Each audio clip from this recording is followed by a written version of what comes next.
En 1975, Benoît Mandelbrot invente le mot fractal, qui permet enfin de mettre un nom à tous les monstres nés des mathématiques durant les 2 siècles qui ont précédé. Des objets qui sont beaucoup trop irréguliers pour être analysés par la géométrie classique. Sous le terme fractal, on regroupe les objets autosimilaires où l'image se retrouve à l'identique à toute échelle, comme le triangle de Sierpinski, l'éponge de Menger ou même le chat romanesco. On y trouve aussi des objets manquant cruellement de listée, comme le mouvement brownien, les fonctions de Weierstrass ou même les courbes de la bourse. Au milieu de toutes ces fractales, on y retrouve un roi incontesté, l'ensemble de Mandelbrot. Il s'agit d'une fractale dont la complexité semble infinie, mais qui est pourtant régie par une formule considérablement plus simple, z au carré plus c. Ça tombe bien, j'ai 2 minutes pour en parler. Avant de parler de ces fractales, il est nécessaire de parler dans les grandes lignes des nombres complexes. En temps normal, pour parler des nombres complexes, on dit qu'il existe un nombre i dont le carré est égal à -1, que c'est très bizarre parce que les nombres négatifs n'ont pas de racine carrée, mais que, si on regarde bien, c'est certes bizarre, mais pas absurde pour un mathématicien. Bon, plutôt que partir sur ces considérations algébriques, je vais parler seulement de leur géométrie. En simplifiant, on peut dire qu'un nombre réel, c'est un nombre que l'on peut placer sur un axe, l'axe des nombres réels. Un nombre complexe, c'est comme un nombre réel, sauf qu'il n'existe pas que sur un seul axe, mais sur 2, l'axe des réels et l'axe des imaginaires. Ainsi, un nombre complexe est un nombre composé de 2 nombres réels, sa partie réelle et sa partie imaginaire. On pourra les noter sous la forme a plus ib, où a désigne la partie réelle et b désigne la partie imaginaire. Mais les nombres complexes restent avant tout des nombres. On peut entre autres les additionner, les multiplier ou même les mettre au carré. Additionner 2 nombres complexes, c'est plutôt facile puisqu'il suffit d'ajouter d'un côté les parties réelles et de l'autre côté les parties imaginaires. Graphiquement, ajouter un nombre complexe à un autre nombre se traduira par une translation. Par exemple, ajouter 1 à un nombre complexe correspond à un déplacement d'un cran vers la droite. Rajouter 3 plus 2i, ça sera un déplacement de 3 unités vers la droite et de 2 unités vers le haut. Pour la multiplication de 2 complexes, c'est un peu plus tordu, puisqu'on a besoin de leurs normes et de leurs arguments. D'un côté, il y a l'argument des nombres complexes. L'argument, c'est l'angle formé entre le nombre et l'axe des réels. Pour multiplier 2 nombres complexes, on commencera par additionner leurs arguments. De l'autre côté, il y a la norme, qui correspond à la distance entre le nombre complexe et l'origine du repère. Quand on multiplie 2 nombres complexes, on multipliera ces 2 normes. Finalement, pour multiplier 2 complexes, il faut ajouter les arguments et multiplier les modules. Du coup, et c'est ça qui nous intéressera, pour multiplier un nombre complexe par lui-même, il faudra doubler son argument, puis mettre au carré sa norme. Maintenant que l'on a défini ces 2 opérations, on peut regarder ce qu'il se passe quand on applique à un nombre complexe d'une fonction. Prenons par exemple l'application z au carré moins 3 quarts, et partons par exemple du nombre 1 plus i. On va donc commencer par élever ce nombre au carré, c'est-à-dire que son argument, qui vaut 45 degrés, est doublé, et que son module, qui vaut racine de 2, est mis au carré. On tombe alors sur le nombre d'argument 90 degrés et de module 2, c'est-à-dire le nombre complexe 0 plus 2i. Il ne reste plus qu'à ajouter moins 3 quarts et on tombe donc sur le nombre moins 3 quarts plus 2i. Mais cette opération, on peut la répéter à partir du point obtenu. On double l'argument, on met le module au carré et on ajoute moins 3 quarts. On tombe alors sur moins 4,2 moins 3i. On peut répéter l'opération encore et encore et encore. On comprend bien qu'en répétant ces opérations, on obtiendra des nombres qui s'éloigneront de plus en plus de l'origine du repère. Faisons un deuxième essai, en partant cette fois-ci du nombre 1 plus 0,5i. On double l'argument, on met le module au carré, on ajoute moins 3 quarts. On obtient 0 plus i. On répète l'opération, on obtient moins 1,75, puis 2,31, puis 4,6 et ainsi de suite. Encore une fois, on finit par obtenir des nombres de plus en plus grands. On dira alors que les nombres 1 plus i et 1 plus 0,5i génèrent des suites non bornées. Mais ce n'est pas toujours le cas. Prenons comme point de départ le nombre 1 plus 0,2i. On applique une première fois l'application z au carré moins 3 quarts, on double l'argument, on met le module au carré, puis on ajoute moins 3 quarts. On obtient alors 0,21 plus 0,4i. En recommençant, on obtient moins 0,87 plus 0,17i, on recommence encore, et encore, et encore, et encore. Cette suite ne se comporte pas du tout de la même façon que dans les 2 exemples précédents, puisque cette fois-ci les points ne s'éloignent jamais vraiment de l'origine du repère. On dira alors que la suite est bornée. En fait, les points du plan complexe se divisent en 2 catégories. Ceux qui génèrent une suite non bornée et ceux qui génèrent une suite bornée. Du coup, on peut s'amuser à mettre en noir les points qui génèrent une suite bornée et en couleur les autres. En procédant ainsi pour un grand nombre de points, on obtiendra en première approximation quelque chose comme ça. Mais en procédant à des calculs un peu plus précis, on obtient plutôt un résultat comme celui-ci. Et si on s'applique à varier les couleurs en fonction du temps que met la suite à diverger, on obtient plutôt quelque chose comme ça. Cette figure, c'est ce que l'on appelle un ensemble de Julia. Dans le cas précédent, il s'agit de l'ensemble de Julia de la fonction z au carré moins 3/4. Il donne une assez bonne idée de ce qui apparaît assez naturellement dans le domaine de la dynamique complexe. Cet ensemble est une fractale, caractérisée par une certaine autosimilarité. Quelle que soit la distance depuis laquelle on l'observe, elle présentera toujours la même forme globale. Et je rappelle que tout ça n'est obtenu qu'à partir de l'anodine formule z au carré moins 3/4. Évidemment, la première chose que l'on a envie de faire, c'est de changer de formule pour voir ce que cela donne. En particulier, on peut voir ce que cela donnera si, au lieu de moins 3/4, on prend un autre nombre complexe. Par exemple, avec la formule z au carré moins 0,39 moins 0,59i. En appliquant la même procédure que précédemment, on obtient ceci. La figure est un peu plus complexe, mais garde toujours son statut de fractale, puisqu'elle est identique, quelle que soit l'échelle choisie. En prenant plutôt la formule z au carré moins 0,12 plus 0,75i, on tombe sur une autre fractale de Julia, connue sous le nom de lapin de Douadi, à cause de son immanquable ressemblance avec un herbivore aux grandes oreilles. On peut obtenir des fractales un peu différentes en prenant l'application z au carré moins i. On obtient alors ce que l'on appelle une fractale dendrite, qui rappelle les prolongements des neurones. Enfin, on a un résultat un peu différent en prenant par exemple z au carré plus 0,1 plus 0,65i, puisque cette fois-ci, la fractale que l'on obtient n'est pas composée de un seul morceau. D'ailleurs, on peut trier les fractales de Julia de formule z au carré plus c selon deux catégories. Celles qui sont connexes, c'est-à-dire qui ne forment qu'un seul morceau d'un seul tenant, et les autres. On peut maintenant faire comme tout à l'heure et colorer en noir les points C pour lesquels la fractale de Julia de formule z au carré plus c est connexe, c'est-à-dire d'un seul morceau, et en couleur les autres. On obtient alors ceci. On peut voir ça comme une carte des fractales de Julia, où chaque point correspond à un ensemble de Julia. Cet ensemble porte le nom d'ensemble de Mandelbrot, et est, pour bien des raisons, la fractale la plus importante des mathématiques. Cette carte des fractales est elle-même une fractale, puisqu'elle présente, encore une fois, de l'autosimilarité. Même si cela ne saute pas aux yeux au premier abord, l'ensemble de Mandelbrot présente des copies de lui-même un peu partout. Par exemple, ici, ou bien ici. Mais ce qui fait le succès de cette fractale, c'est sa structure en bourgeon et en antenne. Déjà, il y a le bulbe central, en forme de cardioïde. Sur cette cardioïde se greffent différents bourgeons de taille variable, sur lesquels se grefferont d'autres bourgeons, et ce, jusqu'à l'infini. Mais ce qui est vraiment génial, c'est qu'à chaque bourgeon correspond une certaine multiplicité. On dira par exemple que ce bulbe est de multiplicité 3, celui-ci de multiplicité 4 et celui-là de multiplicité 5. Je ne vais pas détailler le sens profond et mathématique de ces multiplicités, mais simplement montrer une chose. Si un bulbe est d'une certaine multiplicité, alors on y trouvera attachées des antennes de la même multiplicité. Par exemple, les antennes autour du bulbe de multiplicité 3 formeront des motifs en forme de Y. Autour de celui de multiplicité 4, les antennes formeront des motifs en X, et autour de celui de multiplicité 5, les antennes formeront des étoiles. Les multiplicités se retrouvent aussi dans les fractales de Julia qui leur correspondent. Si une fractale de Julia provient d'un bulbe de multiplicité 3, alors elle ne présentera à sa frontière que des points de multiplicité 3. Ce qui signifie que l'autosimilarité se présente toujours dans les ensembles de Julia de ce bulbe par paquet de 3. Si je prends maintenant des fractales de Julia dans un bulbe de multiplicité 4, ça sera par paquet de 4 que se regrouperont ces formes.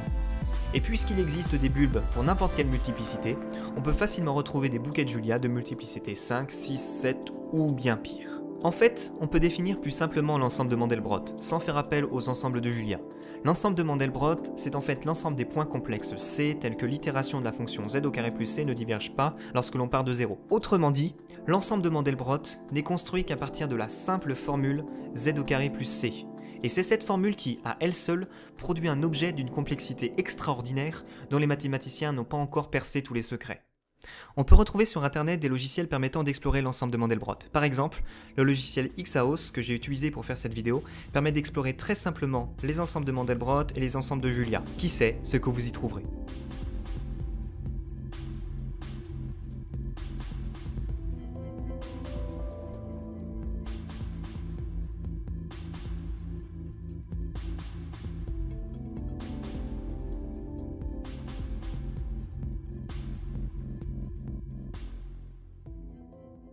On peut s'amuser à mettre en noir les points qui génèrent une suite bornée et en couleur les autres. En procédant ainsi pour un grand nombre de points, on obtiendra en première approximation quelque chose comme ça.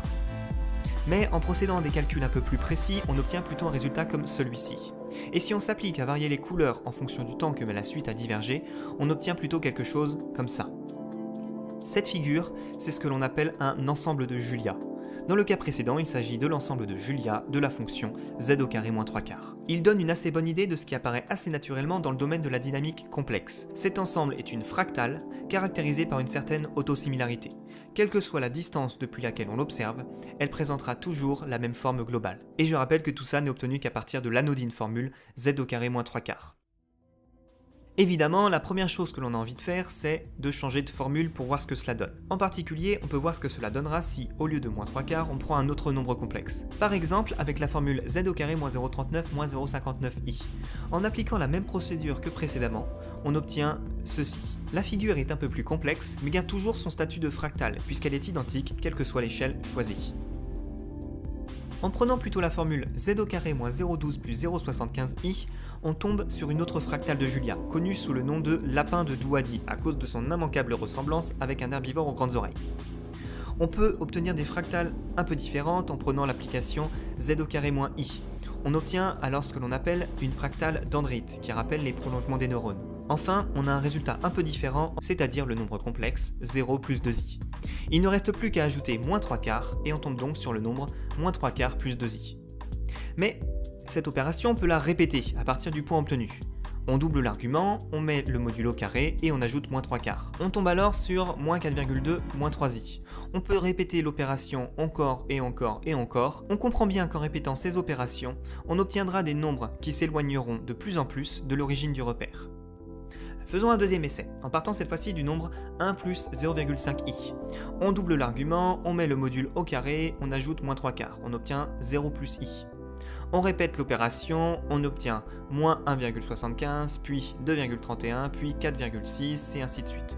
Encore une fois, on finit par obtenir des nombres de plus en plus grands. On dira alors que les nombres 1 plus i et 1 plus 0,5i génèrent des suites non bornées.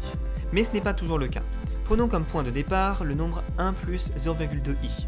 On applique une première fois l'application z au carré moins 3/4, on double l'argument, on met le module au carré, puis on ajoute moins 3/4. On obtient alors 0,21 plus 0,4i. En recommençant, on obtient moins 0,87 plus 0,17i, on recommence encore, et encore, et encore, et encore. Cette suite ne se comporte pas du tout de la même façon que dans les deux exemples précédents, puisque cette fois-ci les points ne s'éloignent jamais vraiment de l'origine du repère. On dira alors que la suite est bornée. En fait, les points du plan complexe se divisent en deux catégories, ceux qui génèrent une suite non bornée et ceux qui génèrent une suite bornée. Du coup, en prenant par exemple z au carré plus 0,1 plus 0,65i, puisque cette fois-ci, la fractale que l'on obtient n'est pas composée de un seul morceau. D'ailleurs, on peut trier les fractales de Julia de formule z au carré plus c selon deux catégories. Celles qui sont connexes, c'est-à-dire qui ne forment qu'un seul morceau d'un seul tenant, et les autres. On peut maintenant faire comme tout à l'heure et colorer en noir les points c pour lesquels la fractale de Julia de formule z au carré plus c est connexe, c'est-à-dire d'un seul morceau, et en couleur les autres. On obtient alors ceci. On peut voir ça comme une carte des fractales de Julia, où chaque point correspond à un ensemble de Julia. Cet ensemble porte le nom d'ensemble de Mandelbrot, et est, pour bien des raisons, la fractale la plus importante des mathématiques. Cette carte des fractales est elle-même une fractale, puisqu'elle présente, encore une fois, de l'autosimilarité. Même si cela ne saute pas aux yeux au premier abord, l'ensemble de Mandelbrot présente des copies de lui-même un peu partout. Par exemple, ici, ou bien ici. Mais ce qui fait le succès de cette fractale, c'est sa structure en bourgeon et en antenne. Déjà, il y a le bulbe central, en forme de cardioïde. Sur cette cardioïde se greffent différents bourgeons de taille variable, sur lesquels se grefferont d'autres bourgeons, et ce, jusqu'à l'infini. Mais ce qui est vraiment génial, c'est qu'à chaque bourgeon correspond une certaine multiplicité. On dira par exemple que ce bulbe est de multiplicité 3, celui-ci de multiplicité 4 et celui-là de multiplicité 5. Je ne vais pas détailler le sens profond et mathématique de ces multiplicités, mais simplement montrer une chose. Si un bulbe est d'une certaine multiplicité, alors on y trouvera attachées des antennes de la même multiplicité. Par exemple, les antennes autour du bulbe de multiplicité 3 formeront des motifs en forme de... En 1975, Benoît Mandelbrot invente le mot fractal, qui permet enfin de mettre un nom à tous les monstres nés des mathématiques durant les 2 siècles qui ont précédé. Des objets qui sont beaucoup trop irréguliers pour être analysés par la géométrie classique. Sous le terme fractal, on regroupe les objets autosimilaires où l'image se retrouve à l'identique à toute échelle, comme le triangle de Sierpinski, l'éponge de Menger ou même le chat romanesco. On y trouve aussi des objets manquant cruellement de listée, comme le mouvement brownien, les fonctions de Weierstrass ou même les courbes de la bourse. Au milieu de toutes ces fractales, on y retrouve un roi incontesté, l'ensemble de Mandelbrot. Il s'agit d'une fractale dont la complexité semble infinie, mais qui est pourtant régie par une formule considérablement plus simple, z au carré plus c. Ça tombe bien, j'ai 2 minutes pour en parler. Avant de parler de ces fractales, il est nécessaire de parler dans les grandes lignes des nombres complexes. En temps normal, pour parler des nombres complexes, on dit qu'il existe un nombre i dont le carré est égal à -1, que c'est très bizarre parce que les nombres négatifs n'ont pas de racine carrée, mais que, si on regarde bien, c'est certes bizarre, mais pas absurde pour un mathématicien. Bon, plutôt que partir sur ces considérations algébriques, je vais parler seulement de leur géométrie. En simplifiant, on peut dire qu'un nombre réel, c'est un nombre que l'on peut placer sur un axe, l'axe des nombres réels.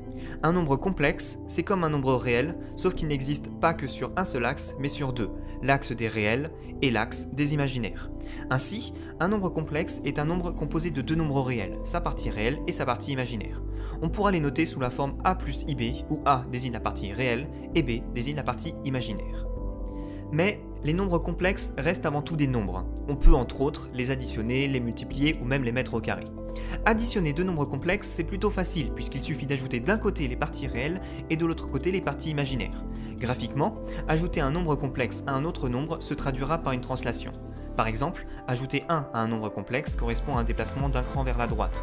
Rajouter 3 plus 2i, ça sera un déplacement de 3 unités vers la droite et de 2 unités vers le haut. Pour la multiplication de deux complexes, c'est un peu plus tordu, puisqu'on a besoin de leurs normes et de leurs arguments. D'un côté, il y a l'argument des nombres complexes. L'argument, c'est l'angle formé entre le nombre et l'axe des réels. Pour multiplier deux nombres complexes, on commencera par additionner leurs arguments. De l'autre côté, il y a la norme, qui correspond à la distance entre le nombre complexe et l'origine du repère. Quand on multiplie deux nombres complexes, on multipliera ces deux normes. Finalement, pour multiplier deux complexes, il faut ajouter les arguments et multiplier les modules.